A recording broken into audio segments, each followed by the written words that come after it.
El metabolismo de las proteínas. Ya vimos la clase pasada lo que era el metabolismo de carbohidratos. Entonces ahora vamos a entrar a esta parte que lleva el nombre de metabolismo de proteínas.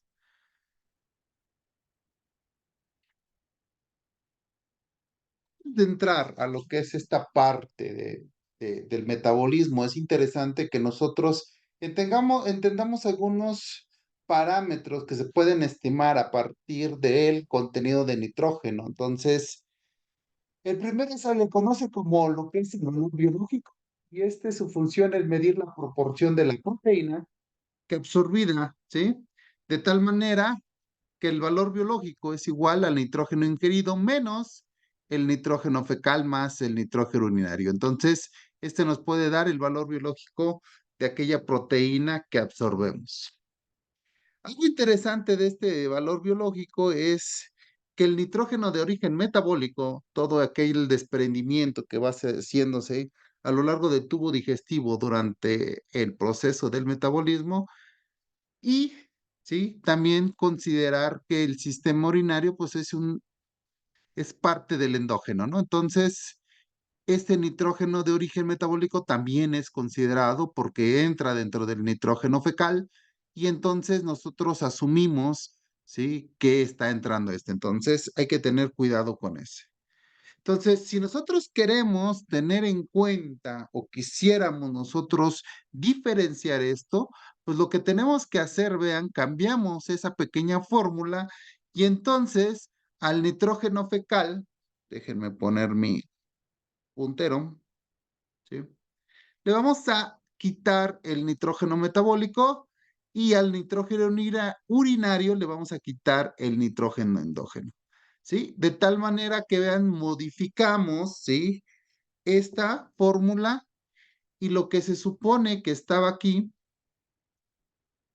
se va a convertir, ¿sí?, en un valor que vamos a usar. Entonces, dependiendo del tipo de valores que nosotros contamos, podemos determinar un valor biológico sin considerar lo que es el nitrógeno de origen metabólico y urinario, o considerarlo dependiendo de qué tan exactos queremos hacer con esta medición.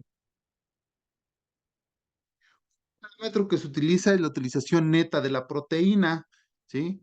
Esta nos va a indicar qué proporción del nitrógeno alimenticio es realmente usado por el animal. Nosotros, para calcular este nitrógeno, utilizamos la siguiente fórmula: la utilización neta de proteína es igual, ¿sí?, al nitrógeno retenido por B, o el valor biológico por la digestibilidad sobre el nitrógeno alimenticio, ¿sí? Entonces, aquí es otro tipo de fórmulas que vamos a ir utilizando para poder trabajar con lo que es el nitrógeno. Otra parte importante es el balance de nitrógeno. Esta nos va a medir cuál es la diferencia entre el nitrógeno ingerido y el que se excreta en heces y orinas, y entonces lo podemos expresar en gramos totales, ¿sí? Vamos a tener tres estatus de lo que es el balance de nitrógeno, o podemos tener tres resultados. Uno, donde el balance del nitrógeno sea igual a cero, que el nitrógeno que se ingiere menos el nitrógeno en heces más el nitrógeno en orina sea igual a cero. Si nosotros tenemos este valor dentro del balance de nitrógeno, esto nos va a estar indicando que el animal está cubriendo sus necesidades de mantenimiento. Entonces, eso es importante. Ahora bien, si nosotros tenemos un balance de nitrógeno positivo o mayor a cero, nos quiere decir que el animal está reteniendo hidrógeno, y eso está o permite que se aumente de peso. Cuanto a un balance negativo, tenemos que no satisface el animal sus requerimientos. Entonces, el balance de nitrógeno nos puede permitir saber si está ganando, si está perdiendo, o solo estamos cubriendo sus necesidades elementales del animal. Ahora bien, algo interesante aquí es que cuando es negativo también se puede presentar cuando se quieren nitrógenos en niveles superiores con deficiencia en unos aminoácidos, ya que se puede presentar el catabolismo de estos aminoácidos. ¿A qué nos referimos con eso? Más adelante vamos a ver ¿Qué es lo que podemos hacer o cómo lo podemos establecer esta parte para entenderla? Ahorita lo vamos a ver.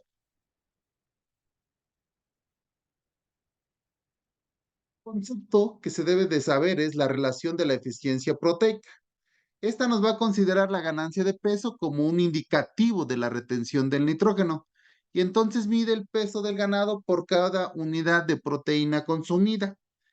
Esto lo hace con esta fórmula. La relación de eficiencia proteica es igual al peso ganado, ¿sí?, entre el consumo por el contenido de la proteína cruda. Entonces, así nosotros podemos estimar esa relación de la eficiencia proteica. Ejemplo de la relación de eficiencia proteica es, por ejemplo, un pollo aumenta 600 gramos de peso cuando consume 1500 gramos de alimento que contiene 18% de proteína. Entonces, lo que hacemos son 600 gramos entre el consumo por la proteína, y si hacemos esta operación nos va a dar un 2.22, ¿sí? Otro ejemplo para poder entender lo que es la relación de la eficiencia proteica es un lechón durante la engorda, gana 90 kilos de alimento, se le dieron 125 kilos y el alimento tenía 16%. Entonces, podemos hacer la relación y tendríamos que R EP es igual, ¿sí?, a 90 sobre, ¿sí?, 125 por 0.16. ¿Cuánto nos da esto, chicos? Por favor, multipliquen 125 por 0.16.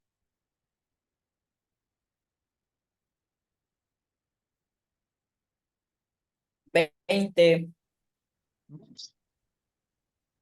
Ok, ¿cuánto te da 90 por 0.16? Da 4.5.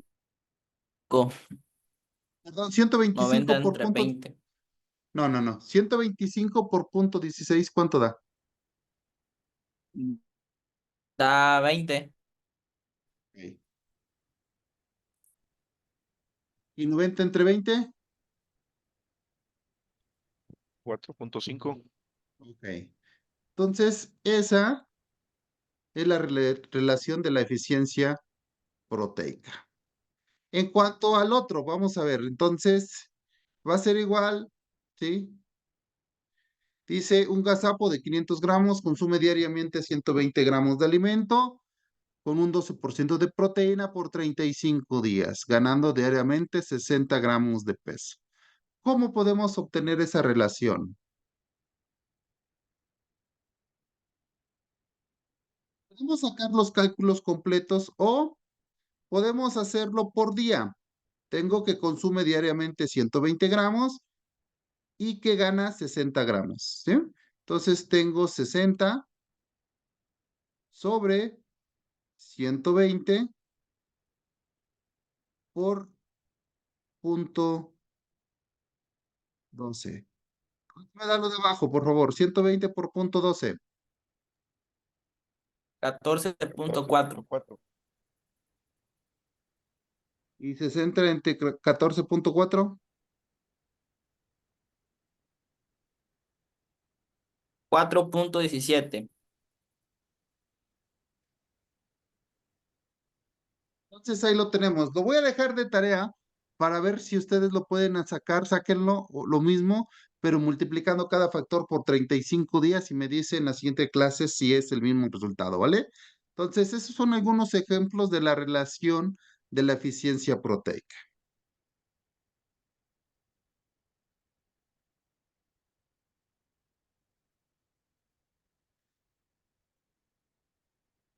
Dentro de los aminoácidos, ya cambiando drásticamente de temas, tenemos dos grupos de aminoácidos, ¿sí?, que están o que se usan como parte del nitrógeno o fuentes de nitrógeno. Y nosotros podemos estimar como aminoácidos esenciales y aminoácidos no esenciales, ¿bien?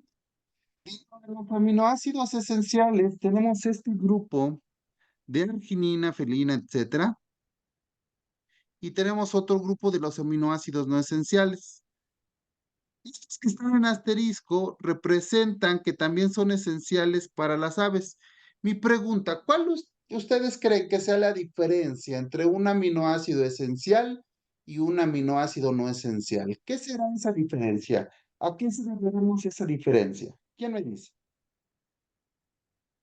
Los aminoácidos no esenciales son los que el cuerpo no puede solo. Lo que me dijiste, pero al revés. ¿Aminoácidos esenciales son qué, Blanca? Los que no se pueden sintetizar por sí mismos. Bueno, el cuerpo, el organismo no lo puede sintetizar y lo adquirimos a través de... A través del alimento. Muy bien. Entonces, eso es un aminoácido esencial. Entonces, el aminoácido esencial se considera a nivel metabólico y estos, como dice su compañera, que no se sintetizan o se sintetizan en pequeñas cantidades que no son suficientes para poder cubrir los requerimientos metabólicos que tiene el animal, de modo que tengo que dárselos, ofrecérselos dentro del alimento. Se considera que los aminoácidos esenciales son lo mismo para todas las especies. Sin embargo, las diferencias van a radicar en la cantidad y proporción que va a requerir cada animal. ¿Qué me quiere decir esto? Pues bien sencillo. La cantidad y proporción de un aminoácido esencial, por ejemplo, arginina, fenilalanina, pues va a ser diferente de un cerdo a un caballo o de una vaca a un bovino, ¿sí? Entonces, eso es aminoácido esencial. Conceptos que debemos de entender es aminoácido limitante. Y les voy a dar 10 segundos para que vean esa gráfica y alguien me pretenda decir qué es lo que está pasando o qué me está demostrando esa gráfica. Álvaro, ¿qué dice en esa gráfica, Álvaro? ¿Qué dice esa gráfica?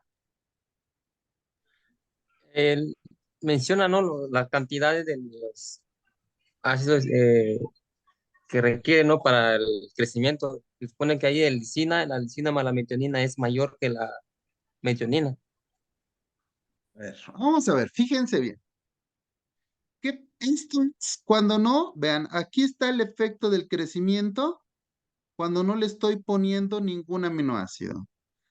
¿Qué pasa cuando yo agrego la metionina? ¿Hay un efecto en el crecimiento o no? No, No, ¿verdad? no, O sea, agregar metionina y agregar nada pasa exactamente lo mismo, el crecimiento pasa. Pero ¿qué pasa si en lugar de agregar metionina, agrego lisina? ¿Qué pasa con el crecimiento? Se incrementa. Incrementa. Incrementa. Entonces tengo un efecto, ¿sí? El agregar la lisina me está generando un efecto sobre el crecimiento. Y entonces, ¿qué pasa si agrego ambos aminoácidos, la lisina y la metionina? No hay diferencias al agregar la metionina, se comporta igual que si agregara lisina por sí misma, por sí sola, perdón. Excelente. Basado en esto, muchachos, ¿cuál de esos dos creen que ustedes que sea un aminoácido limitante, que me está limitando el crecimiento? ¿Cuál creen? La ¿Cuál? metionina, No, porque si meto metionina se mantiene igual, ¿no? ajá, Vamos a ver lo que ya platicamos. Uno, no hay respuesta a la adición de metionina. ¿Estamos de acuerdo? Ya lo vimos. Dos, hay respuesta al adicionar lisina, ¿no? Tres, no hay respuesta adicional si yo agrego lisina más metionina. ¿Qué quiere decir esto? Pongan atención bien. La lisina es el aminoácido limitante de la proteína. ¿Por qué? Porque si no está presente, no estamos explotando al máximo ese crecimiento del animal, ¿no? Aquí se ve. Aquí está en cero y cuando lo agrego, ¡pum!, crece ese crecimiento. Entonces, si no hay lisina, se está limitando el crecimiento, ¿vale? Entonces, el aminoácido o una definición de aminoácido limitante es aquel que al adicionarse en forma aislada produce la primera respuesta, que en este caso fue lisina. Lo agrego y produzco un cambio cuando se está agregando. Eso es aminoácido limitante. ¿Estamos? Sí. Ok. Vamos a ver este. Vean, ¿qué pasa cuando agrego lisina? Hay un incremento. Este otro ejemplo. Hay un incremento en el crecimiento. ¿Qué pasa cuando agrego metionina sola? Una dismi... No hay, ¿verdad? Se Aquí mantiene. está más o No, menos, no se hay, se mantiene. mantiene. Aquí hay, aquí no hay. Pero vean, ¿qué pasa en este caso cuando agrego lisina y metionina? Hay un mayor incremento Hay que... un mayor incremento. Exacto, hay un mayor incremento que si yo coloco únicamente lisina, ¿sí? ¿Qué quiere decir esto? Vamos a analizar, vamos a ir concluyendo como en la imagen anterior. La lisina sola me genera una respuesta. 2, la metionina no genera respuesta. De tal manera que ambos, al agregarlos, me generan una mayor respuesta, ¿sí? A la metionina. ¿Sí o no? Sí. Concluir. Primer aminoácido limitante. ¿Por qué? Porque decíamos en la anterior definición, aminoácido limitante es aquel que por sí solo muestra un incremento y en ese caso es lisina. De tal manera que en este ejercicio la metionina representa un segundo aminoácido limitante. ¿Por qué? Porque cuando agrego y cubro los requerimientos del primer aminoácido limitante y coloco otro aminoácido limitante, entonces la producción o el crecimiento se potencializa. ¿Sí? Entonces, segunda definición es que el segundo aminoácido limitante es aquel que me va a producir una respuesta siempre y cuando se hayan cubierto los requerimientos del primer aminoácido limitante. ¿Sí? Entonces, estamos viendo aminoácidos esenciales, un aminoácido, ¿sí? Que limitante de primer nivel y uno de segundo nivel. ¿Sale? ¿Qué está pasando aquí? ¿Qué pasa aquí, muchachos? ¿Qué me dice? ¿Cuál es mi primera conclusión? ¿Qué pasa con lisina? Que al ir sola la lisina y metionina se comporta igual que si no se ofreciera ninguno de los dos. Sin Ajá, embargo, al utilizar lisina más metionina hay un incremento significativo con respecto a los tres anteriores. ok. Vamos a ver entonces. Uno, los aminoácidos de forma aislada no me producen una respuesta. Sin embargo, su combinación me produce una respuesta. ¿Qué quiere decir esto? Que ambos aminoácidos son igualmente limitantes, ¿sí? Recordemos definiciones. Primer aminoácido limitante, que solo produzca una respuesta. Segundo aminoácido limitante, que se cubra el requerimiento del primero y entonces tengo un efecto. Pero aquí ninguno de los dos, ¿sí? Por sí solo genera una respuesta. Tiene que haber una combinación de estos aminoácidos para que, ¡pum!, se presente esa respuesta. ¿Sí? Entonces, puede haber aminoácidos limitantes de primer nivel, de segundo nivel, o que ambos tengan el mismo nivel de limitación. ¿Sale? Vamos a ver aquí. ¿Qué está pasando aquí? Pregunta. ¿Hay algún aminoácido limitante de primer nivel? ¿Sí o no? El primero que conteste. Sí, ¿Sí? ¿Cuál? sí. La treonina. No. ¿Cuál es el concepto de el primer aminoácido limitante que genere un efecto por sí solo? ¿Quién lo está generando? La lisina. Lisina, ¿no? La lisina, ¿sí? Entonces, el primer aminoácido limitante es Lisina. lisina. ¿Quiénes? ¿Habrá un segundo aminoácido limitante? Por sí solo no lo hay. No. Acuérdense cuál es el concepto de segundo aminoácido limitante, que se cubran los requerimientos del primero y después él genera un efecto. Dijimos, lisina es primer nivel, ¿sí o no? Sí. Este es el uno. Vean, metionina y treonina combinados, pues generan cero. ¿Qué pasa cuando meto metionina y lisina? ¿Se mejora Hay un con incremento. comparación? No, ¿qué pacho? Ahí está mi línea media chueca, No es la, pero ahí está, no hay. ¿Dónde hay un crecimiento? ¿Dónde hay un efecto? en la Treonina. treonina maligna. Entonces, ¿quién es el segundo aminoácido limitante? Treonina. Treonina. ¿Habrá un tercer aminoácido limitante? Sí, la metionina. La metionina, ¿sí? ¿Por qué? Porque ahí está. Al cubrirse el requerimiento del primero, hay un segundo. Al cubrirse el requerimiento del segundo, se presenta un tercero. ¿Sí? Entonces, metionina no genera respuesta, treonina no genera respuesta, lisina genera la primera respuesta. Metionina y treonina no generan respuesta. Metionina y lisina no más respuesta que lisina sola.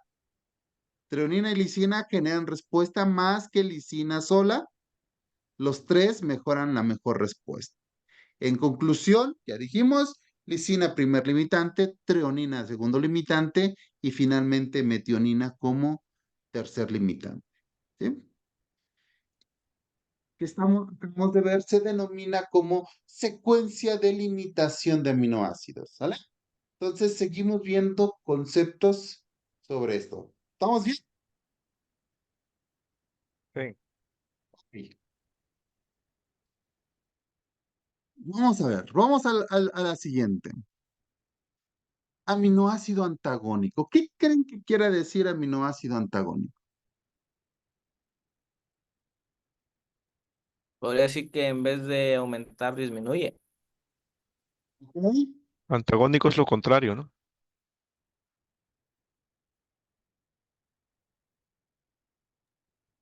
Efectivamente, ¿sí? Entonces vamos a ver. Aminoácido antagónico me va a retrasar el crecimiento por suministrarse en exceso, aguas. O sea, con la proteína tenemos que tener cuidado porque si pongo poquito, retraso crecimiento, no estoy cubriendo. Pero si pongo en exceso, puedo retrasar el crecimiento por ese exceso de proteína que yo estoy proporcionando. Además de que es el nutriente más caro que hay y que no hay forma en la cual el cuerpo pueda almacenarlo. Lo único que el cuerpo sabe almacenar es grasa y la grasa es energía. Entonces el nutriente proteína no, sino que no solo podemos estar tirando el dinero a la basura por un exceso de proteína, sino que podría yo tener un retraso en el crecimiento, ¿sí? Por un efecto de un aminoácido antagónico.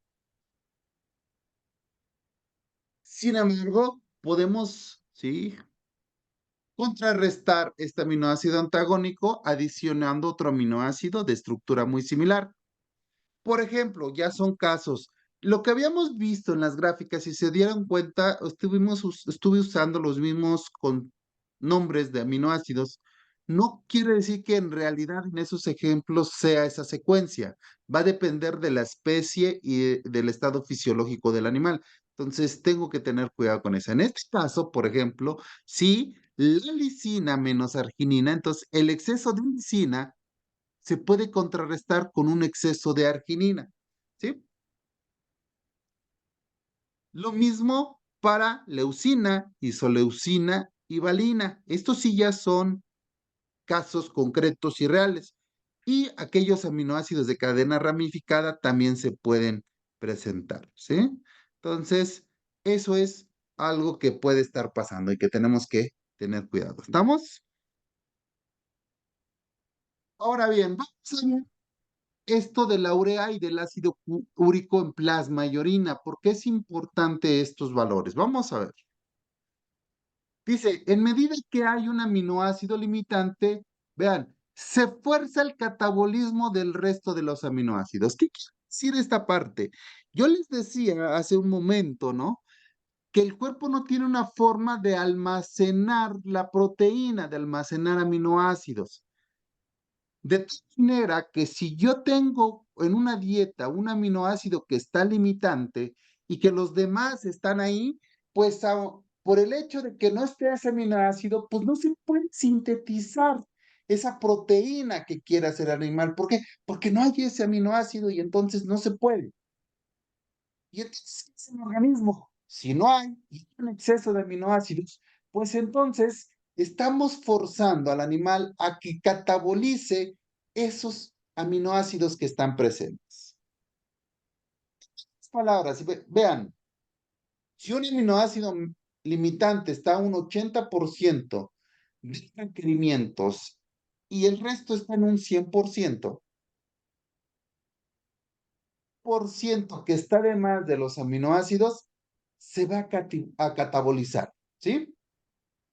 ¿Por qué? Porque ya no puede haber síntesis de proteína, es lo que yo les decía. Ya no hay síntesis de proteína, pues forzosamente se tiene que catabolizar. Claro, que ese aminoácido que es catabolizado, pues va a pasar a sangre y de ahí se va a ir a orina, ¿sí? En el ciclo de la urea en mamíferos y en el ciclo de ácido úrico en aves. Y es la forma en la cual el organismo puede desechar, ¿sí? El nitrógeno que está en exceso. Porque ¿qué es lo que usa el organismo? Recordemos la estructura de un aminoácido. ¿Quién recuerda la estructura de un aminoácido de los cuatro? ¿Quién se acuerda de cuál es la estructura del aminoácido? Les voy a ayudar aquí en este espacio. Les voy a poner lo primero. El carbón alfa, un hidrógeno, su grupo radical, que es el que me va a dar el nombre, y me faltan dos cosas. ¿Qué me falta? No, muchachitos, ¿qué pacho? Un CO o un COO. ¿Sí, Blanca? Adelante, adelante, Blanca. En lo que termino de hacer mis garabatos. ¿Qué me iba a decir, Blanca? No sé si está mal, es el carboxilo y el hidroxilo. Carboxilo sí y el grupo amino. Este es el carboxilo y este es el grupo amino. Entonces, este lo elimina y se va a ir a urea con los mamíferos y ácido úrico con las aves. Y esto los cataboliza, ¿sí? Para formar energía a través de lo que ya vimos del catabolismo de los carbohidratos. Entonces, ahí más o menos por ahí va. ¿Sale? Si hay, les decía yo, si el cuerpo pues, no almacena proteína, de tal manera que si está en exceso, pues se va a catabolizar y se va a desechar. Entonces, cuando los aminoácidos pasan de los requerimientos, pues todo el exceso se va a catabolizar y se va a desechar. Por eso, cuando nosotros formulamos una dieta, es muy importante el nivel de proteína con base en los requerimientos, precisamente para no poder estar forzando el catabolismo para obtener energía, si al final de cuentas los carbohidratos son más baratos y podemos usarlos para cubrir el requerimiento de energía. Entonces, tenemos que tener mucho cuidado con esa gráfica. Díganme qué es lo que ven en esta gráfica, por favor.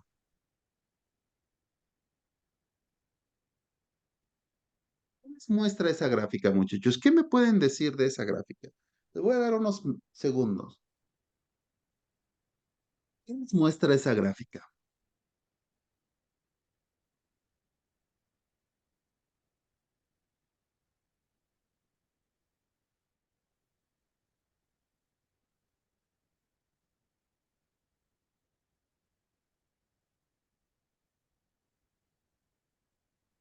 ¿Quién de los dos? O pregunto, a ver, Vicente, ¿qué ves en esa gráfica, Vicente? Pues yo veo que la concentración plasmática del aminoácido limitante, entre más tiempo quiere un mayor requerimiento, un nivel mayor de complementación. Sí. Ve, me muestra cómo se encuentra un aminoácido limitante en el plasma. Voy a marcar con mi superpulso cuando no está ese aminoácido limitante. Quiere decir, no es animal y entonces su concentración en plasma es muy baja. Conforme comienzo a dárselo al animal hasta que alcance, ¿sí? Su requerimiento, su presencia a nivel de plasma comienza a incrementarse, ¿sí?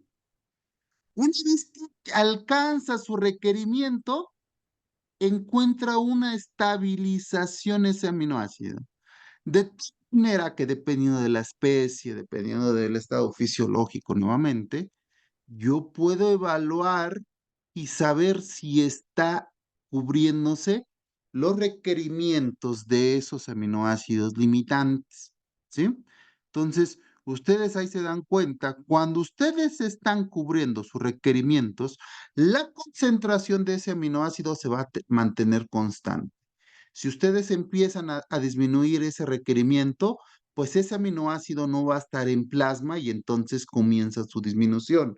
Entonces tienen que tener cuidado y una forma de poder detectar si un aminoácido que es limitante para una especie en particular está siendo faltante es a través de su concentración en plasma. Entonces hay estudios que tú puedes hacer para determinar el contenido de aminoácidos. De ahí te vas a unas tablas y puedes establecer si en la concentración de ese aminoácido en plasma es la idónea para cubrir sus requerimientos o está abajo. ¿Vale? Entonces, eso es lo que me indica esta gráfica. ¿Sí?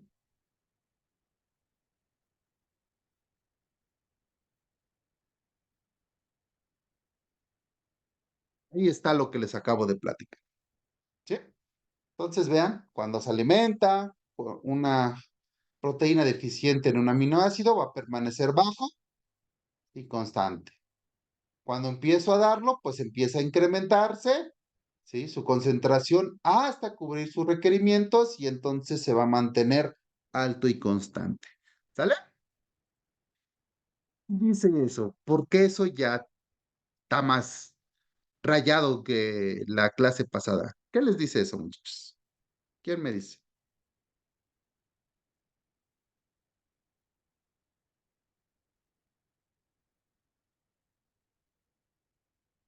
Más uno, no se me amontonen.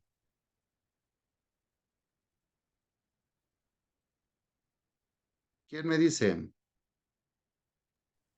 Cuando el aminoácido, los niveles de aminoácidos se mantienen bajos, la urea o el ácido úrico se mantiene alto. ¿Eh? Y por el contrario, cuando el aminoácido está por arriba o al nivel cuando encuentra su requerimiento óptimo, la urea o el ácido úrico tiende a bajar. Ahí. Pregunta, ¿qué habíamos dicho que pasaba cuando había un exceso bueno, no había un exceso, cuando estábamos, decíamos, si estaba en un 80% el aminoácido limitante y los demás estaban a 100? ¿Qué pasaba con ese exceso?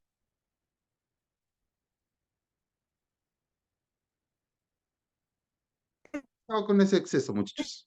Pero salió ¿Otra vez? que Catahuel. se iban a catabolizar. Entonces, vean esta parte de estas grafiquitas, parece que no muestran nada, pero muestran mucho. Voy a encerrar esta parte. ¿Sí? Vean, con el aminoácido limitante aquí, ¿qué me está indicando eso que acabo de hacer aquí? ¿Qué me está indicando, Álvaro? ¿Qué me está indicando esto? ¿Que estoy cubriendo los requerimientos o no del aminoácido limitante? No, No, ¿verdad? Y entonces, ¿qué va a pasar con el resto de los aminoácidos? ¿Se van a qué? se incrementan. No, se van a catabolizar. Y dijimos que cuando se cataboliza, ¿cómo se deshace el cuerpo de esos grupos aminos? ¿A través de qué? De urea y de ácido úrico, ¿sí o no? Entonces, vean, como estamos limitando o no hay una presencia de ese aminoácido, el resto de los aminoácidos se van a estar catabolizando y se van a estar, ¿sí? Eliminando del cuerpo a través de urea y de ácido úrico. Ese entra también a sangre. Entonces, si uno está limitando, los demás se están catabolizando y entonces la concentración de urea y de ácido úrico, ¡pum! Se eleva. ¿Por qué se eleva? Porque se están catabolizando el resto de los aminoácidos. ¿Y qué pasa con el crecimiento? Pues lo estoy limitando porque no puede sintetizar proteína. ¿Por qué? Porque no está ese aminoácido limitante. ¿Qué pasa cuando empiezo a cubrir las deficiencias de ese aminoácido limitante? ¿Qué pasa con la concentración? Pues entonces empieza a reducir el catabolismo de los aminoácidos que están en exceso. ¿Por qué? Porque ya está limitante y entonces puede darse la síntesis de proteína y entonces el crecimiento del animal empieza a despegar. De tal manera que cuando yo cubro los requerimientos de ese aminoácido limitante, ¿sí? El catabolismo disminuye. ¿Y cómo sé que disminuye? Por la baja concentración de la urea o del ácido úrico y vean qué pasa con el crecimiento. Estamos obteniendo el máximo potencial del crecimiento corporal. ¿Por qué? Porque estoy cubriendo los requerimientos que tiene el animal de aminoácidos. ¿Sí quedó claro?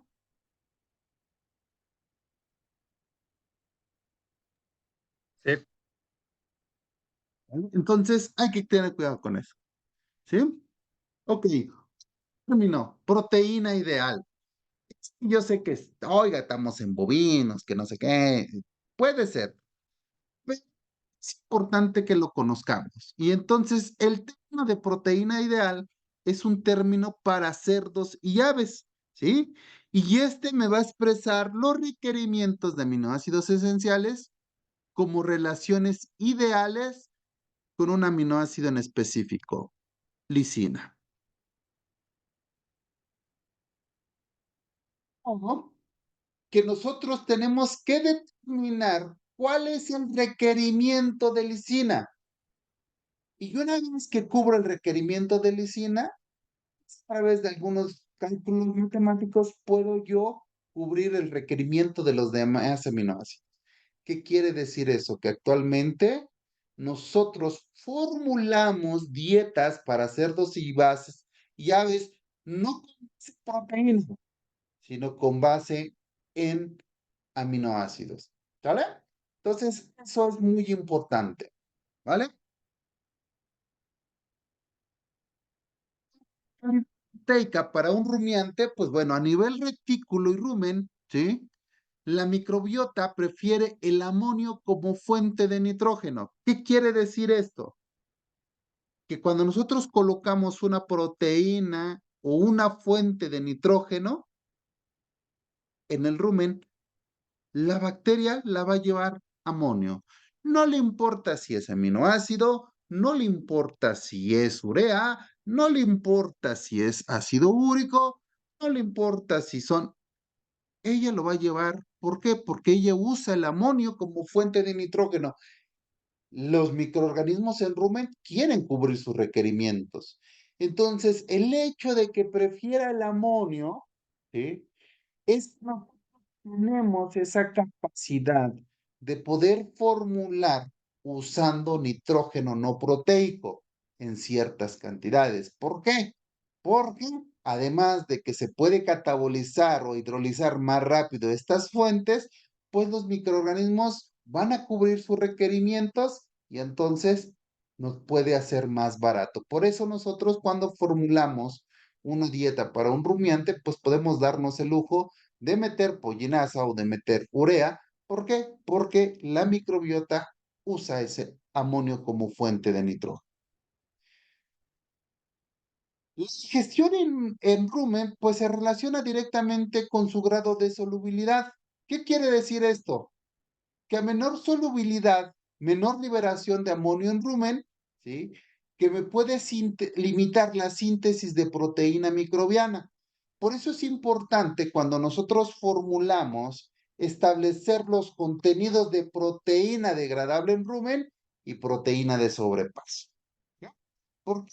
Porque es muy importante que nosotros cubramos los requerimientos de los microorganismos. ¿Por porque son los encargados de fermentar todos los carbohidratos que llegan a rumen.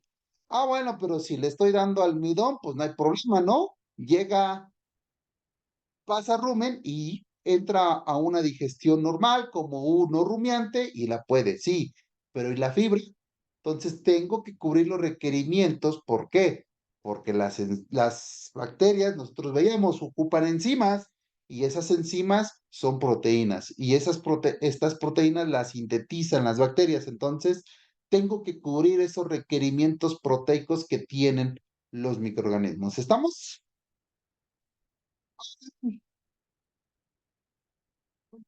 Pues va a cubrir sus requerimientos de aminoácidos sin ningún problema, ya sea de origen alimenticio o microbiano. ¿Qué quiere decir esto? Que nosotros, parte de esa solubilidad que decíamos, pues hay proteína no degradable en rumen, pasa sobre el tubo digestivo, se lleva la digestión normal, absorbe esos aminoácidos. Pero también parte de los microorganismos que están presentes en el rumen pasan rumen y esa proteína microbiana es utilizado por el animal para cubrir sus requerimientos. ¿Sí? Entonces, eso es importante. Les había manejado el término de proteína de sobrepaso, que podemos decir que es aquella que logra eludir la digestión ruminal y que entonces entra, ¿sí? A bomazo y se lleva a una digestión normal, ¿sale? Veníamos platicando, ¿sí? Nosotros podemos darle al rumiante una combinación de fuentes nitrogenadas porque tenemos la posibilidad o tenemos esa facultad de poder aprovechar toda una serie de la microbiota ruminal para poder llevar a cabo este proceso, ¿no? Y así pues, podemos completar la importación de proteína, ¿sí? Según, ¿sí? Para cubrir las necesidades de mi rumiante. Entonces, podemos hacerlo. Esa actividad biológica pues tiene que ver con la microbiota ruminal o los microorganismos que pasan, ¿vale? ¿Cuáles son las fuentes de nitrógeno de un rumiante? Lo podemos dividir en lo siguiente, vean, podemos dividir como la proteína soluble, y me estoy refiriendo en su solubilidad en agua. Entonces, lo que sea soluble en agua es la fracción que va a tener disponible la microbiota ruminal cuando ingresa un alimento. Entonces, ¿qué pasa con la urea cuando lo pongo en agua? Se solubiliza rápidamente. Entonces, por eso tengo que tener cuidado con la cantidad de urea que yo proporciono, porque en grandes cantidades lo que puedo hacer es como se solubiliza muy rápido, no alcanza a absorber todo ese amonio que tiene la urea, las bacterias y puede absorberse, ¿sí? Directamente pasa y es llevado a sangre, entonces se va a ciclo de la urea, pero en el ciclo de la urea no lo pueden usar y entonces, ¿sí? Se presentan intoxicaciones. Entonces, por eso que los niveles de proteína, cuando usamos urea, o los niveles de urea en una formulación son muy bajos. fuente de nitrógeno en un rumiante es la proteína indigestible, ¿sí? Esta proteína indigestible nos referimos cuando le agregamos ácido clorhídrico y pepsina, que son los principales que se segregan en el abomazo para su digestión, ¿sí? Entonces, esta proteína indigestible pues no está ni disponible para la microbiota ruminal ni para el animal, de tal manera que esta es defecada. Y tenemos lo que es la proteína digestiva. ¿Cómo la diferencia, ¿sí? Entre la proteína que se escapa del animal, ¿sí? De forma directa. Entonces, tenemos estas tres fuentes de proteína para un rumiante. ¿Cómo vamos hasta aquí, muchachos?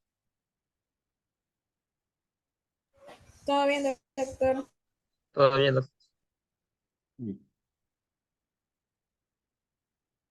Tenemos algunos conceptos, vamos a entrar a lo que es el metabolismo del nitrógeno.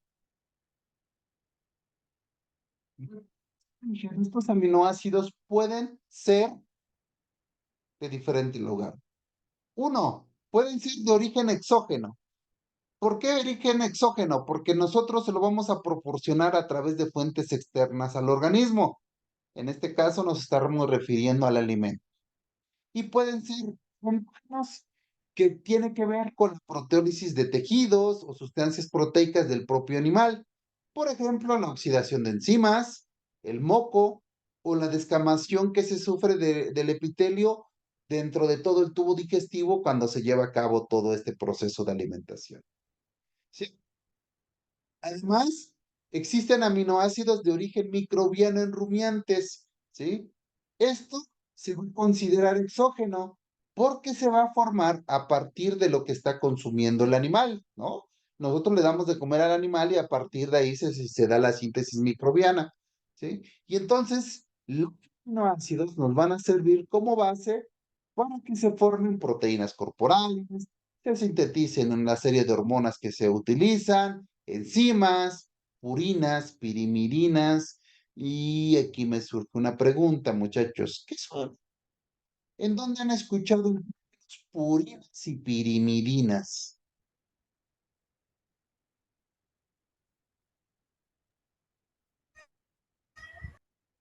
Secuencias de ADN. Secuencia de El ADN. ADN. Perfecto, muy bien. Excelente, Blanca. ¿Sí? Entonces, ya habíamos visto el catabolismo, ¿sí? Entonces, el catabolismo de los aminoácidos, ¿cuándo se presentaba?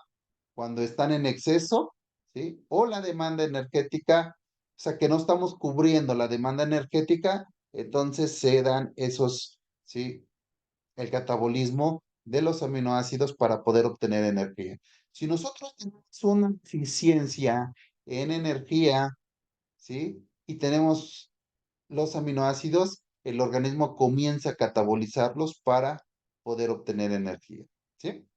Entonces, el metabolismo de aminoácidos se va a presentar en hígado y después en los riñones, ¿sí? Vamos a ver cómo es que se presenta esta parte. Ahí tenemos un grupo amino, ya vimos, un aminoácido, perdón, ya habíamos visto, ¿sí?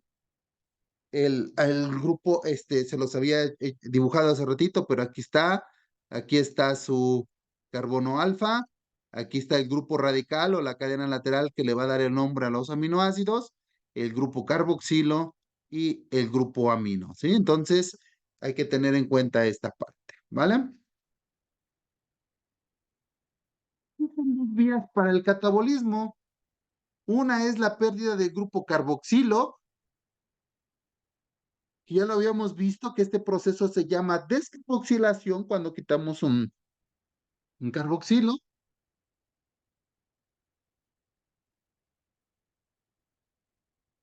Y la pérdida del grupo amino por transaminación o desaminación. Entonces, cualquiera de los dos podemos utilizarlo o se presenta, ¿sí? Vamos a ver.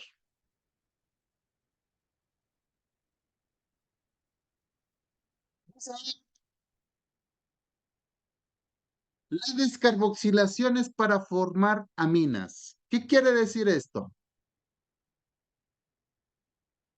Las aminas son compuestos orgánicos multifuncionales que derivan del amoníaco, ¿sí? Por ejemplo, la descarboxilación de histidina me va a producir histamina más CO2, ¿sí? Entonces, vean, aquí tengo la histidina, ¿sí? Cuando se descarboxila, se forma el grupo CO2 y la histidina pasa de ser histidina a histamina, ¿sí? Entonces, también se van eliminando grupos de CO2 o descarboxilación durante la este, el catabolismo de los aminoácidos, ¿sí? Vean, en el caso de la ornitina, ¿sí? Hay un proceso de descarboxilación y se produce la putrescina. Y esta putrescina, ¿sí? Vean, energía, se forma este compuesto y se forma espermidina, ¿sí? Entonces, esta es la forma o la secuencia en el cual una ornitina se puede ir catabolizando. El proceso que está se llama transaminación. En este proceso hay una enzima mediante la cual a un aminoácido se le quita su grupo amino y se le transfiere a un compuesto que se va a llamar cetoácido. Y generalmente este cetoácido es un ácido cetoglutárico, ¿sí? ¿Qué quiere decir? Vean.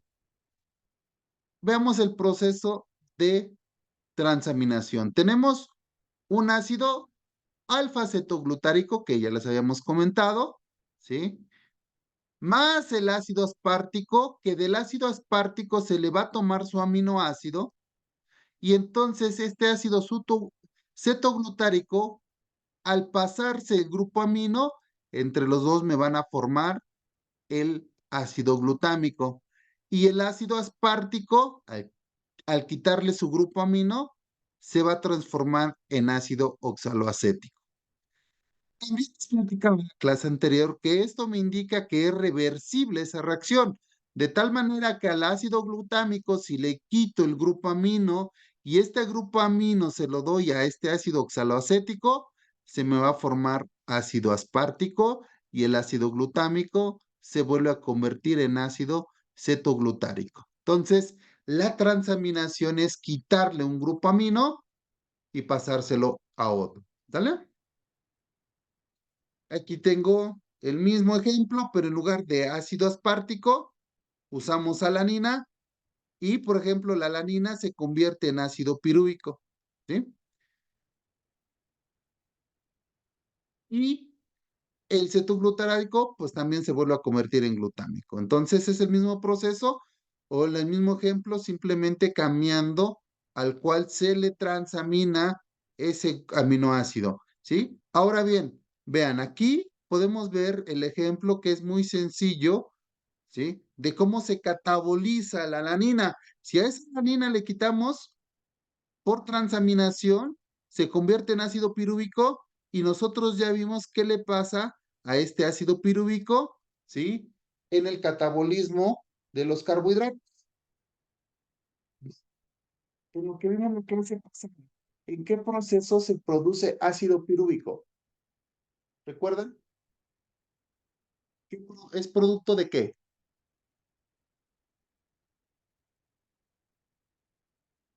¿Es producto de qué, muchachos? ¿No? ¿Ninguno? Glucólisis, ¿qué produce la glucólisis? ¿Cuál es el producto final? Dos ácidos Pirúvico. El ácido pirúvico. Y entonces ya no sabemos toda la secuencia de catabolismo de ácido pirúvico. Entonces esa es la forma, por ejemplo, en la cual se cataboliza la alanina, ¿no?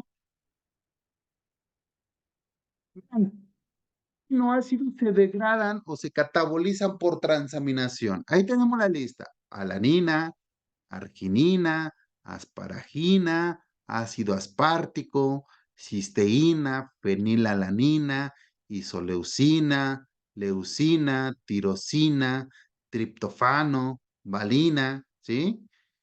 Entonces, esos son los aminoácidos que se degradan por transaminación. Vean, algo interesante.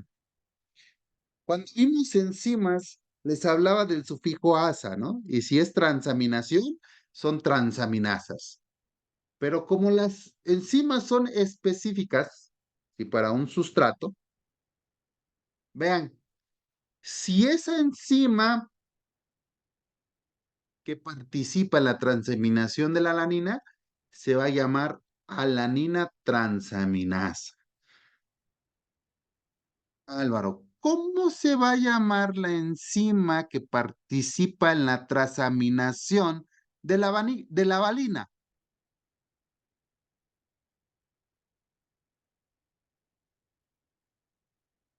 ¿Cómo se No llama, sé, Álvaro? le agregaría la minaza, ¿no? ¿Cómo se llamaría, Vicente? Perdón, Doc, ¿qué dijo? Che cortado. Sí. Si la enzima que participa en la transaminación de la alanina se llama alanina transaminasa, ¿cómo se va a llamar la enzima que participa en la transaminación de la valina?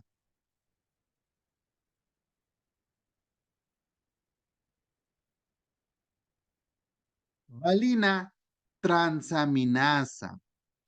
Una enzima es específica y dice, las enzimas reciban el nombre del aminoácido. Es transaminación para cambiarlo a enzima transaminasa. Y si es del aminoácido cisteína, cisteína transaminasa. Si es de la fenilalanina, fenilalanina transaminasa. ¿Sí? Entonces, vean, ahí está, es el mismo ejemplo. Entonces, la enzima que participa en quitarle este aminoácido para que se convierta en ácido pirúvico se llama alalina transaminasa. ¿Sí? Es la que participa ahí para quitarle el grupamino a esa alanina. Desaminación.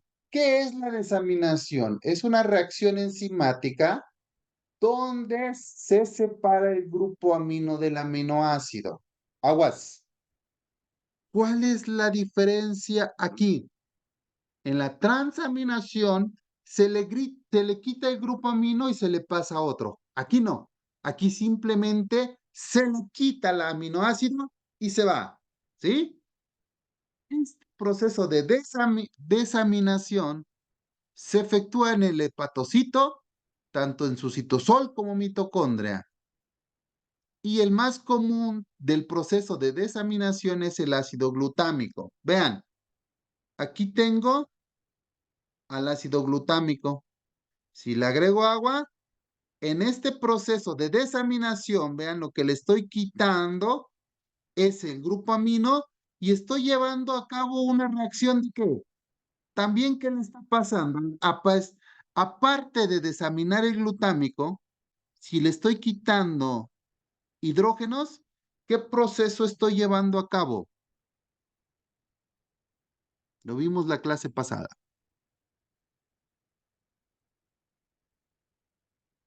Muchachos. Omar.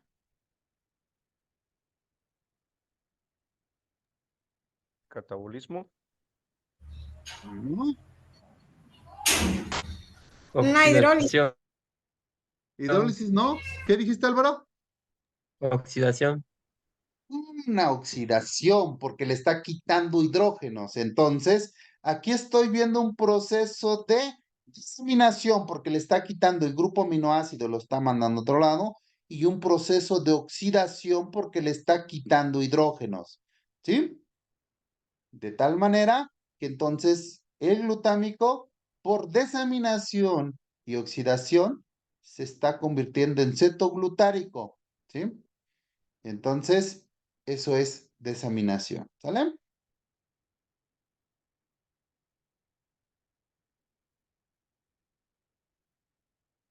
30 segundos para ver esa imagen. ¿Qué es un ejemplo de unos aminoácidos que se van a degradar y el producto final va a ser una acetil coenzima A. Los voy a ir marcando. Aquí está.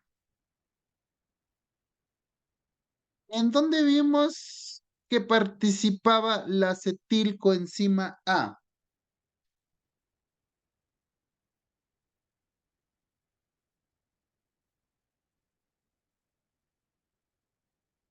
¿En dónde, muchachos? En el ciclo de Krebs. En el ciclo de Krebs. Muy bien. Entonces, estos aminoácidos, su degradación va a ser incorporarse a acetilcoenzima A y de ahí a ciclo de Krebs. Veamos. Aminoácidos que se degradan directamente a acetilcoenzima A. ¿Está marcado? Treonina, isoleucina, leucina y triptofano. Estas son las vías por las cuales estos Leucina, aminoácidos, ¿sí? triptofano, Isoleucina, treonina y triptofano.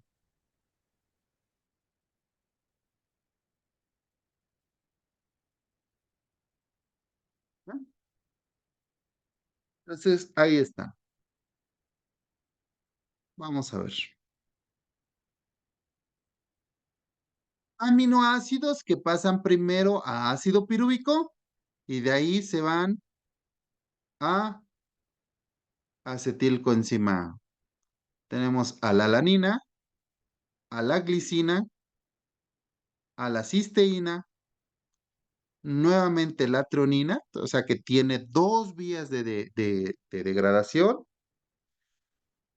cisteína y serina. ¿Sí? Y tenemos aminoácidos que antes de pasar a acetilcoenzima A van a pasar por acetoacilcoenzima A. Y aquí los tengo marcados.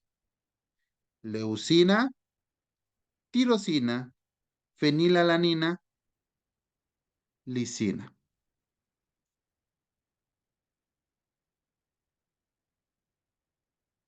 Y también me falta triptofano. Entonces, el triptofano también tiene dos vías. ¿Sí? Y entonces, esta es una secuencia en la cual les muestro qué aminoácidos se van a degradar para formar acetilcoenzima A y terminar su catabolismo completo a través de, ¿qué dijimos, Blanca? Ciclo de Krebs. Excelente. ¿Sí?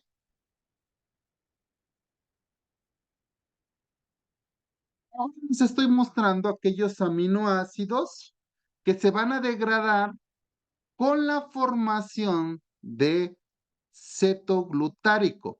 ¿Sí?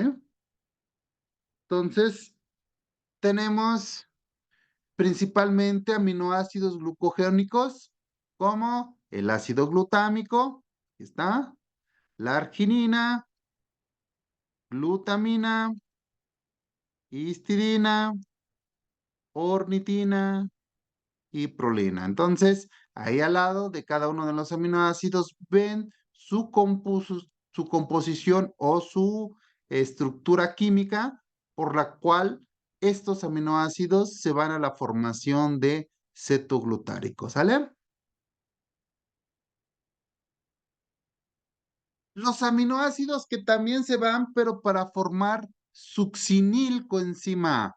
Este succinilcoenzima A es un intermediario del ciclo de Krebs, ¿sí? Al final de cuentas, la coenzima A, si se acuerdan en ciclo de Krebs, sirve como enganche para que se vayan dando y los aminoácidos que se degradan por esta vía, tenemos metionina, isoleucina, treonina a través de una ruta alterna y valina, además de la isoleucina. ¿Sí? Entonces, aquí estamos viendo cómo se van a ir agrupando con base en el producto final que se va a ir dando. ¿Sí? Ahora bien, vamos a ver cómo es la síntesis del ácido oxaloacético. Vean, a partir de aminoácidos gluconeogénicos, el ácido aspartico y la asparagina. Entonces, tenemos aquí la fórmula de la asparagina. Se pierde un grupo amino y se forma ácido aspartico, ¿sí? Si a ese ácido aspartico le agrego un ácido cetoglutárico, ¿sí? El aspartico se va a formar en un ácido oxaloacético. Aquí, ¿qué proceso tenemos? Desaminación, transaminación. Déjenme borrar para que no se vea tan feo y les haga mejor la pregunta.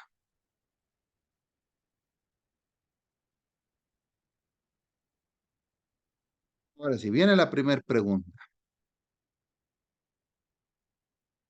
En este proceso hay una desaminación o una transaminación.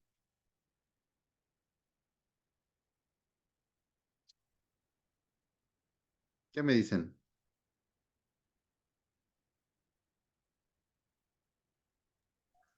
Examinación, ¿no? Desaminación. Perfecto. ¿Y aquí? Transminación. Transaminación. Muy bien. ¿Sí? Y muy bien. Vean, todo lo que acabamos de platicar. Esta imagen. ¿Qué es esto que está? ¿Qué es esto que está aquí? ¿Qué me representa esto que está aquí? El ciclo, Cadena transportadora de electrones. ¿No? Lo acabas de decir. el ciclo de Krebs. Lo de Krebs. ¿Sí? Entonces, ahí están las diferentes reacciones que se van dando en el ciclo de Krebs. Y vean, aquí tenemos a los aminoácidos, los diferentes aminoácidos, y vamos viendo en dónde se van incorporando cuando se lleva a cabo, ¿sí? Su catabolismo, ¿sí? Si se dan cuenta, hay diferentes rutas dependiendo del tipo de aminoácido, ¿sí? Para que se incorporen al ciclo de Krebs y obtener el máximo de energía de estos aminoácidos, ¿sí? Entonces, ven, aquí ven el aminoácido, ¿sí? Todo lo que tenemos, qué coenzimas participan, cuál es el ceto o el aminoácido que se va dando y cuál es el metabolito terminal dependiendo del tipo de aminoácido. Sí, como que este es un resumen de lo que se está produciendo. Por ejemplo, de la cisteína, en el proceso de su catabolismo se produce NAD y esa cistina, perdón, se lleva hasta cisteína. Y entonces tendría yo que buscar la cisteína, cuál es su proceso metabólico. Aquí hay tres rutas, esto me indica tres rutas que lleva, ¿sí? La cisteína para finalmente llegar a lo que es el piruvato y ya todos sabemos que el piruvato se va a ciclo de Krebs quitándole una descarboxilación. Y así con cada uno de los aminoácidos, ¿vale?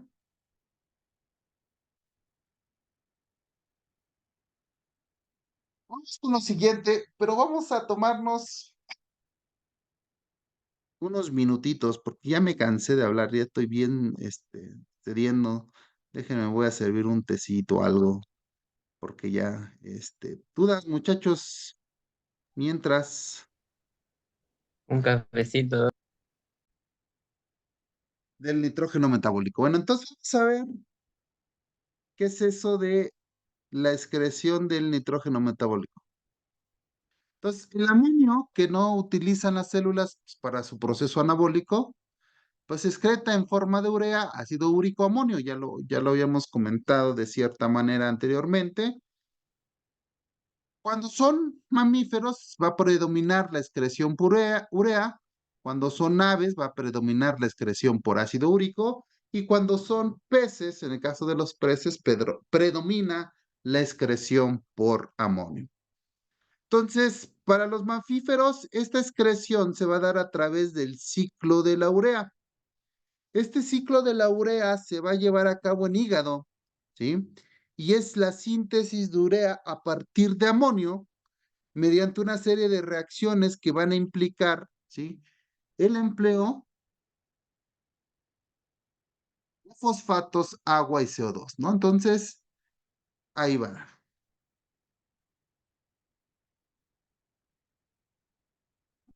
También puede provenir del exceso catabólico de aminoácidos, como ya lo hemos visto, y en rumiantes también puede provenir de la hidrólisis de la urea, que ya les había comentado, de nitratos, nitritos y otras fuentes de nitrógeno no proteico. ¿Por qué nitrógeno proteico? Porque este se va a solubilizar rápidamente y entonces la cantidad de amonio liberado al medio pues es mayor que si se tratara de aminoácidos. ¿Sí? Manera que entonces el hígado va a regular la concentración de amonio libre en el torrente sanguíneo y evitar que se acumule, porque si se acumula, ¿qué va a pasar con una acumulación sanguínea de amonio? Pues se presentan problemas de intoxicación, ¿sí? Entonces, el exceso de urea incrementa la síntesis de ácido glutámico a partir de alfa-cetoglutarato, ¿sí? Y esto pues va a reducir su aporte a ciclo de Krebs. ¿Por qué se reduce o se incrementa el uso de este aminoácido? Ahorita lo vamos a ver. Aquí tengo el ciclo de la urea. Para el ciclo de la urea se ocupan 2 moléculas de amonio, 3 moléculas de ATP, 3 moléculas de agua y CO2. Y a través del ciclo el resultado va a ser la urea, ADP, AMP y un grupo fosfato. ¿Qué quiere decir? Que sacar o eliminar el exceso de amonio a nivel sanguíneo representa un gasto energético. Decíamos que se usa mucho glutamato. ¿Por qué? Porque a partir del glutamato, ¿sí? Se da ese amonio que va a participar y entonces con él comienza el proceso de la urea para que sea producida la urea y se elimine a través de la orina. Por eso en anterior me decía que se requería, ¿sí?, glutamato para producir cetoglutarato. ¿Por qué? Porque ese es el amonio. Porque entonces ese amonio ya se usa a través del ciclo de la urea para, ¿sí?, expulsar.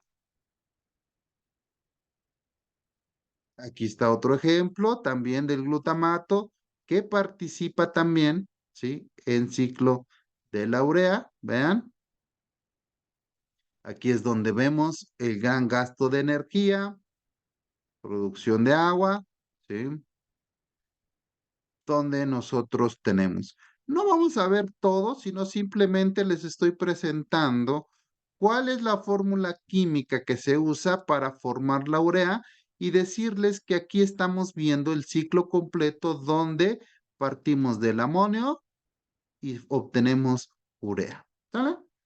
Y vean, este ciclo sí es importante que nosotros establezcamos que una parte se lleva en la mitocondria y otra en el citosol. Entonces, hay que tener cuidado con eso.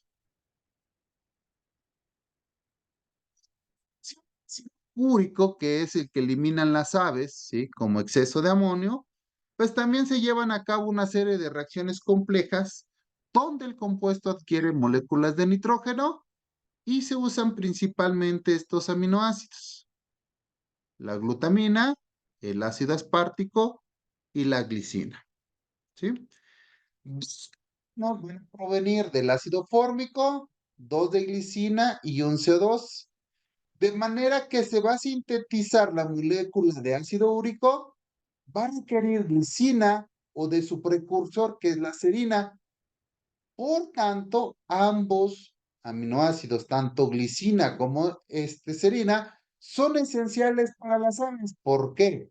Porque si se limita el acceso a estos aminoácidos, las aves no pueden producir ese ácido úrico y entonces se les puede presentar la intoxicación por amonio a nivel sanguíneo, ¿sí? Entonces, a partir del ácido úrico, se van a producir purinas en las aves, ¿sí? De tal manera que nosotros vemos ahí la fórmula, ¿sí? En la cual 2 moléculas de glutamina más una de glicina más un carbonato más apartato más formilos más oxígeno más 4 ATPs me van a producir lo que ocupo, que es el ácido úrico, que es eliminado, ¿sí?, por las aves para el exceso de amonio. Vean aquí, sí, tenemos, sí, una imagen, un diagrama de lo que es, sí, esta producción, donde nosotros tenemos o se divide esta producción de ácido úrico en un balance de carbono y en un balance, sí, de nitrógeno, donde al final nosotros lo que nos interesa es que se produzca, sí, ese nitrógeno, ¿sí? Ese exceso de amonio para hacerlo. ¿Por qué? Bueno, porque para poder eliminar o producir el ácido úrico, pues se necesitan 5 átomos de carbono, ¿sí? Y estos van a proceder de los aminoácidos que ya les había comentado, y entonces nosotros aquí vamos a tener, ¿sí?, la producción del ácido úrico. También, ¿sí?, vean cómo entra la glicina y sale glutamina, y en esta parte, ¿sí? Y entonces aquí nosotros vemos un diagrama general de cómo se da la producción de lo que es el ácido úrico. Aquí es importante, pues, que entonces tenemos que tener cuidado con los 2 aminoácidos que son esenciales para que se pueda formar el ácido úrico. Una imagen más de cómo se produce, ¿sí?, lo que es el ciclo del ácido úrico para que se pueda dar. Hablábamos del uso de 4 Ps: 1, 2, 3 y 4. Entonces, aquí tenemos esas fuentes, ¿no? Entonces, igualmente se los presento, no es que se los tengan que aprender, ¿verdad? Pero sí estar consciente de que las aves usan este ácido úrico para eliminar el exceso de nitrógeno, ¿sí?, de amoníaco, y que los mamíferos usan el ciclo de la urea para eliminar, ¿sí? ¿Cuánto catabolismo? ¿Cómo se lleva a cabo el anabolismo? ¿Sí? Entonces, formamos aminoácidos no esenciales. Para el ácido glutámico y la glutamina, si en el otro se llama desaminación, pues aquí se llama aminación, que es ponerle al cetoglutarato un grupo amino, ¿sí? Además, usamos esta coenzima que está reducida o oxidada. ¿Cómo está esa enzima?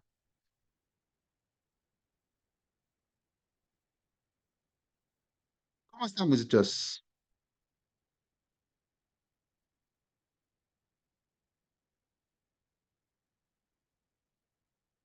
Muchachos, ¿están ahí? Oxidado. Si está oxidada, la oxidación es quitarle hidrógenos. Entonces, si los tiene ahí, está Reducida.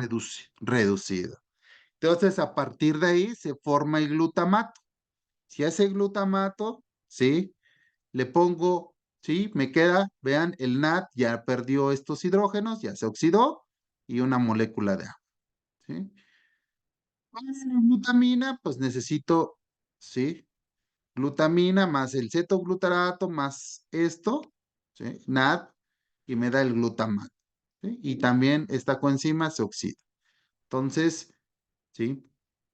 Aquí lo que estamos viendo es, ¿sí? Aminación. Vean un grupo amino, más glutamato, más energía, me va a dar glutamina, ¿sí? Entonces ya en el anabolismo, pues se requiere de energía para su formación. Vean, del glutamato puedo obtener prolina. Entonces, el glutamato puedo crear prolina a través de estas reacciones, ¿sí?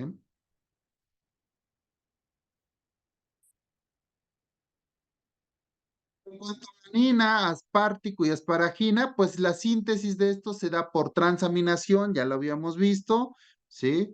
Tengo, ¿sí? Al aspartico, oxaloacético, glutárico, vean cómo formo el glutámico, ¿sí?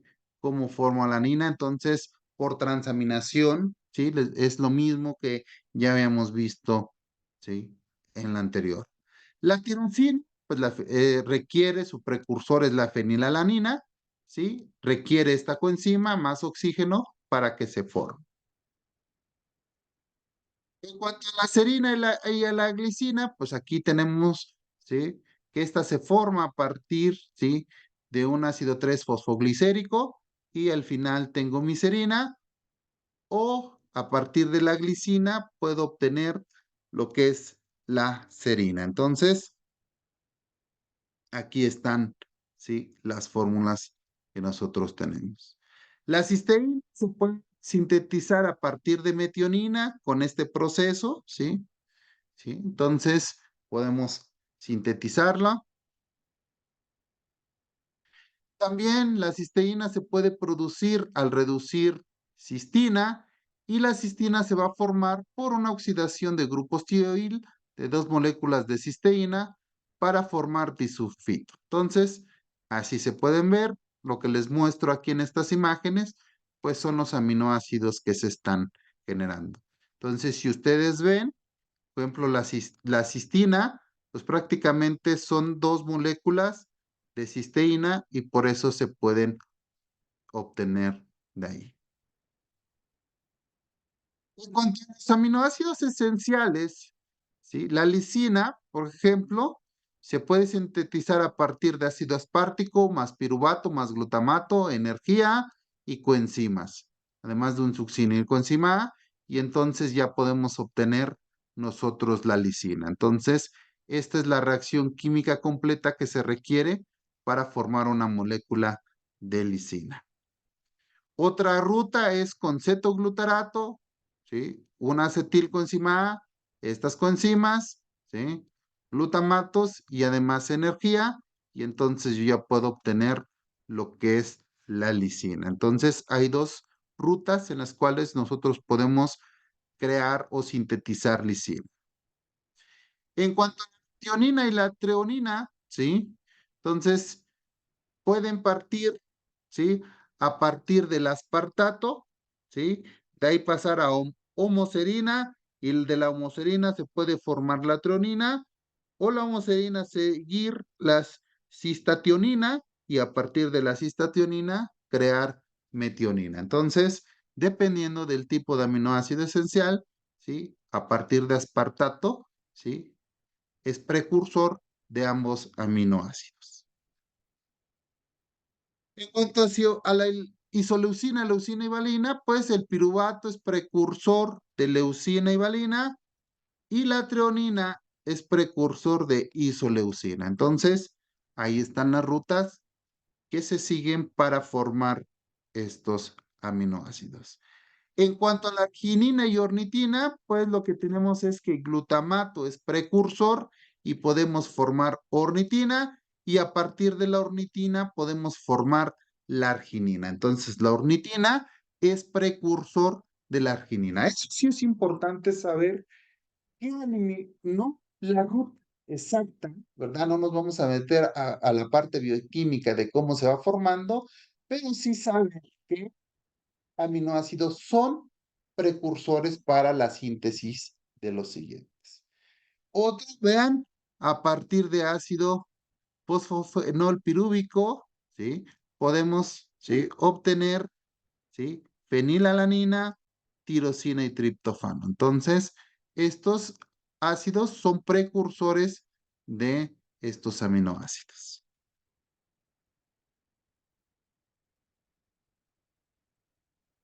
Vamos a ver lo que es el metabolismo ahora de los compuestos nitrogenados en rumen, ¿sí? Una información que cura, diría por ahí Lolita Ayala. Yo creo ya no les tocó escuchar a... Ah, no, Omar sí, cómo no. Omar vio hasta la mamá de Lolita Ayala, cómo no. A mí igual, Ah, sí, información que... también, sí. Ándale, recuerda que salía a cierta hora de la tarde, decía información que cura. Algo así va esto.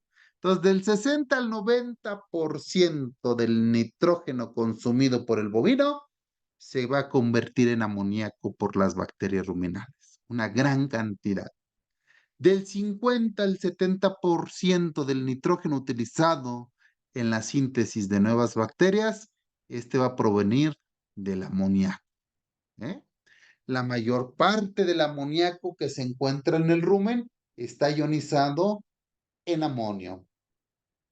La concentración de amoníaco dentro de las bacterias, vean, es 15 veces mayor que en rumen. ¿Por qué? Porque es la fuente que utiliza para sintetizar sus proteínas.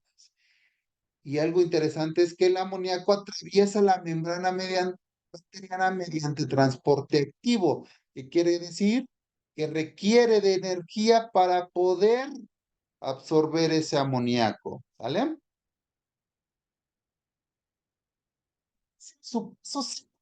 El contenido de nitrógeno de las bacterias es 10%. De ese por ciento, 75% son aminoácidos y 25% son bases nitrogenadas.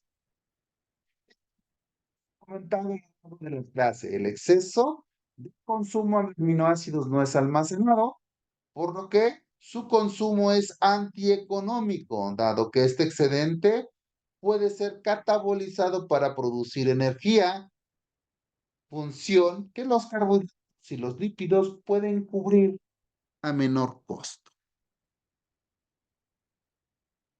En los mamíferos, pues el ciclo de la urea es diferente a la presencia de la urea en rumen. De tal manera que la urea a rumen va a ingresar continuamente de tres maneras. Una, a través de los componentes de la dieta, ¿no? Muchas veces usamos urea para poder formular. Dos, a través de la saliva. Y tres, por el paso de la molécula presente en el torrente sanguíneo al rumen a través de la pared ruminal. Entonces, estas son las tres formas por las cuales puede llegar la urea a rumen.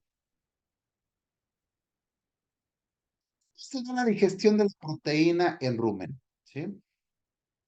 Hay una digestión extracelular de las proteínas. ¿Por qué? Porque se producen enzimas, las bacterias producen enzimas para poder degradar o catabolizar estas proteínas. Los aminoácidos son absorbidos por las bacterias ruminales. Por tanto, hay una baja concentración de aminoácidos en el flujo ruminal. Además, los péptidos se van a hidrolizar cuando entran en la célula bacteriana y la mayoría de los aminoácidos se desaminan. ¿Qué hacen? Pues la bacteria ocupa el amonio, entonces llega, no le interesa que haya una transaminación, simplemente ahí llegan los aminoácidos y en la estructura y solamente le quitan lo que a ellos les interesa, que es el amonio. ¿Sí? Se presenta esa utilización de nitrógeno por microorganismos. Vean, 82% de las bacterias ruminales pueden crecer en medios no selectivos con amonio como única fuente de nitrógeno, perdón. Entonces, esto me demuestra que el amonio puede cubrir los requerimientos de nitrógeno de los microorganismos o de las bacterias. El 25% de los microorganismos requieren amonio para su crecimiento. 56% sobreviven en medios no selectivos que contienen amonio o aminoácidos. El 61% del nitrógeno microbiano va a derivar del amonio.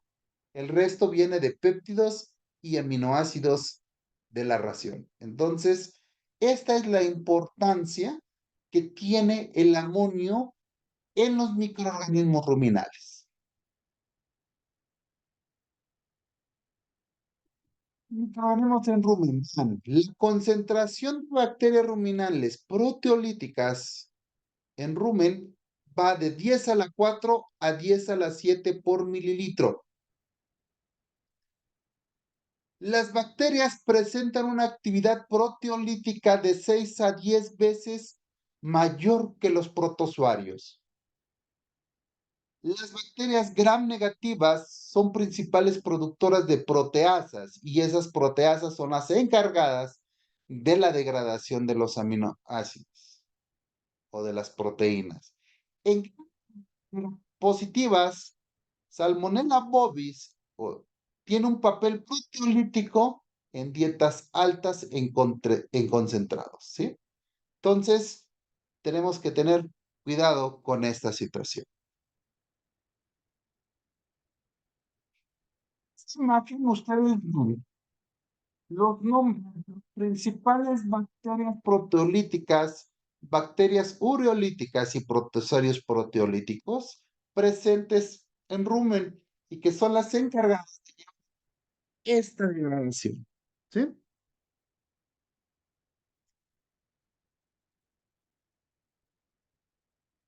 ¿Cómo se da la fermentación del nitrógeno en rumen? Veamos, vamos a ver. Empezamos con el nitrógeno que le damos al alimento todo. Ese nitrógeno lo podemos dividir en dos, en proteína y no proteico. ¿Sí? Proteína entra a rumen y hay una proteína, decíamos, que se degrada en rumen. Por efecto de las bacterias proteolíticas, esta proteína se cataboliza a polipéptidos. Estos polipéptidos llegan las bacterias peptidolíticas y rompe esos polipéptidos a dipéptidos. Estos dipéptidos llegan las peptidolíticas y rompe y llega a aminoácidos, ¿sí? Entonces, tenemos una proteína que pasa a polipéptidos, dipéptidos y de ahí a los aminoácidos. Los aminoácidos se fermentan y si se fermentan, estos son los productos que se pueden obtener, ¿sí? De los grupos. Ese aminoácido, recordemos, tenemos nuestro grupo carbono, tenemos nuestro grupo amino y tenemos el grupo carboxilo. Este grupo carboxilo es el que se va para acá y este grupo amino es el que se va a amonio, ¿sí? Ese amonio es absorbido en sangre o es usado para la síntesis de aminoácidos. Esos aminoácidos son usados para generar o sintetizar proteínas de las células, pueden ser bacterias, protozoarios o hongos, y ahí termina, ¿sí? ¿Qué pasa con el nitrógeno no proteico? Ese nitrógeno no proteico puede ser urea, ácidos nucleicos o nitratos. En el caso de la urea, participan las bacterias ureolíticas y rápidamente pasa la urea a amonio y ese amonio, dijimos, es usado por los microorganismos para sintetizar sus proteínas. Los ácidos nucleicos se pasan, llegan bacterias fermentadoras de esos ácidos nucleicos, forman amoníaco y se va a la síntesis de proteína. Esos nitratos son usados por las reductoras de nitratos y nitritos, amonio, y se va a la síntesis, ¿sí? Entonces, ese amonio se puede ir a síntesis o si hay un exceso, se va a absorción por sangre. Entonces, si ustedes se dan cuenta, ¿sí? Al final de cuentas, se lleva al mismo proceso que es para la síntesis microbiana, ¿sí? Y nos puede resultar más barato usar nitrógeno proteico que una proteína común, ¿sí? Que una proteína verdadera. Entonces, eso es lo que podemos aprovechar. Aminoácidos, en este cuadro se los presento, es el tipo de producto que se va a obtener en rumen. Si se dan cuenta, prácticamente todos los aminoácidos lo que hacen es obtener el amoníaco, ¿sí? Y entonces el grupo carboxilos y sus radicales pues se van a la formación de diferentes productos, ¿sí? Como son ácidos grasos volátiles. Entonces, ese es el proceso. ¿Estamos? Los aminoácidos los podemos clasificar en dos: aquellos aminoácidos que presentan una fácil digestión y aquellos aminoácidos que presentan una lenta digestión porque requiere de una secuencia de reacciones más largas para poder obtener ese amoníaco que es el que utilizan las bacterias. Aquí simplemente es una presentación de esos aminoácidos. Metabolismo del nitrógeno no proteico. Vean, esta es una molécula de urea. Si nosotros le agregamos agua, entra a actuar la ureasa y se forman moléculas de amoníaco más moléculas de, ¿sí?, dióxido de carbono. En cuanto al ácido úrico, tenemos la molécula del ácido úrico, entra una enzima que se llama uricasa y esta va a transformarlo en alantoína y glioxilato. Y entonces, este es de manera rápida y resumida cómo es que se lleva a cabo ese metabolismo de ese nitrógeno no proteico. En cuanto a nitratos y nitritos, tenemos nitratos, nitritos, diferentes reacciones hasta que llegamos al amoníaco. Estas son las bacterias, ¿sí?, que van a degradar principalmente los nitratos, ¿sí?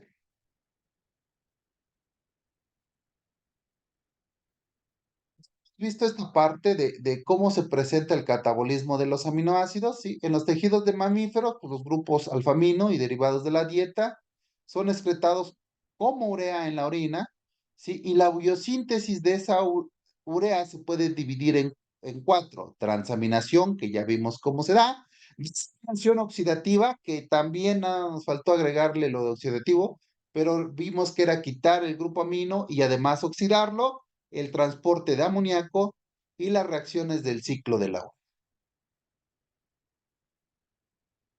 Cuando transaminación es pasar, ¿sí?, el amino de un aminoácido a otro, eso ya lo vimos. La desaminación oxidativa es quitarle el grupo amino, ¿sí? Pero además quitarle unos hidrógenos, ¿sí? Y todo esto se va al ciclo de la urea para poder desechar ese nitrógeno. Ejemplos que ya hemos visto, cómo pasamos de una transaminación, ¿sí? Otro tipo de transaminaciones, ¿sí?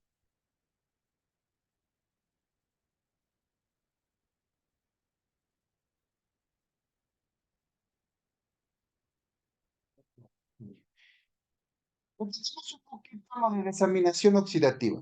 Esta de desaminación oxidativa, pues, es la eliminación de un grupo amino del esqueleto del carbono del aminoácido y la entrada de dicho grupo en el ciclo de la urea, ¿sí?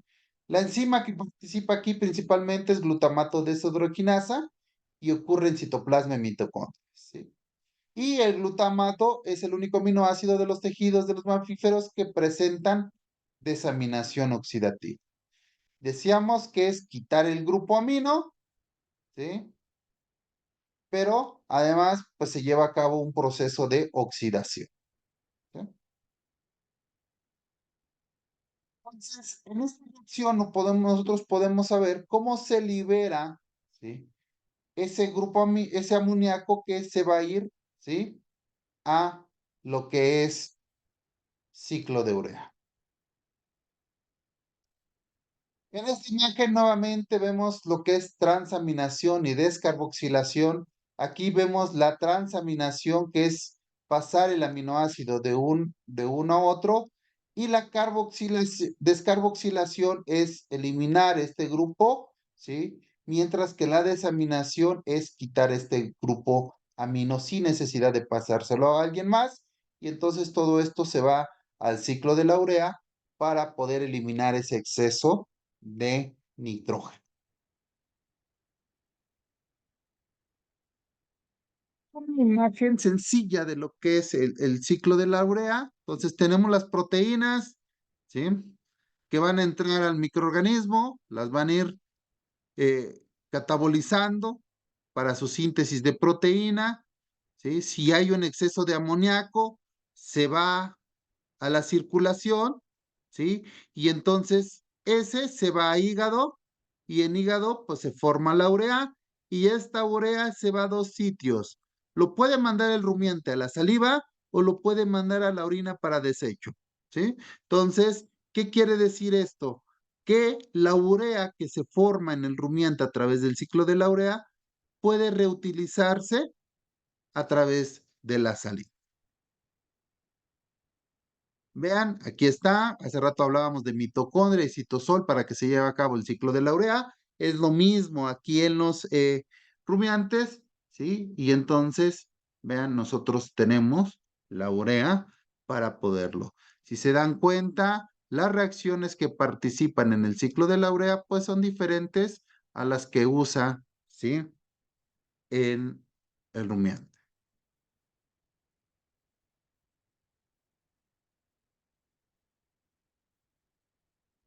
Entonces, vean, aquí tenemos un ejemplo de lo que hace la urea. La urea llega a rumen, se va a amoníaco, este amoníaco se va a hígado, en hígado se puede ir a urea, es transformado a urea a través del ciclo de la urea. Esta urea se puede ir nuevamente a rumen, se puede ir a saliva o se puede ir, ¿sí? A riñones para poderlo eliminar, ¿sí? Entonces, ese es un ciclo completo de lo que hace el amoníaco en el rumiante, ¿sí? Claves que me gustaría que vieran es su principal ruta de excreción, pues es la principal ruta de excreción del amoníaco, se lleva a cabo en hígado, ¿sí? De manera general se requieren 3 moles de ATP y 5 enzimas para que se lleve a cabo todo ese ciclo, ¿sí? El N-acetilglutamato va a funcionar como un activador enzimático. La aspartato, la arginina, la ornitina, la citrulina, ¿sí? Y el arginosinonato funcionan como transportadores de átomos a través del ciclo, ¿sí? De la urea.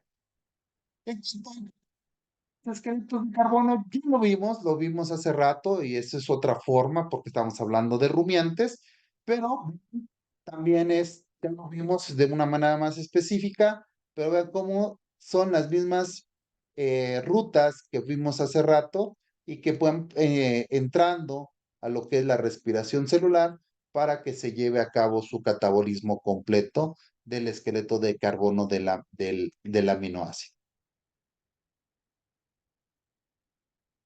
Los aminoácidos como fuente de energía, pues es cuando los animales disponen de aminoácidos por encima de sus requerimientos, pues estos se degradan para proporcionar energía al animal.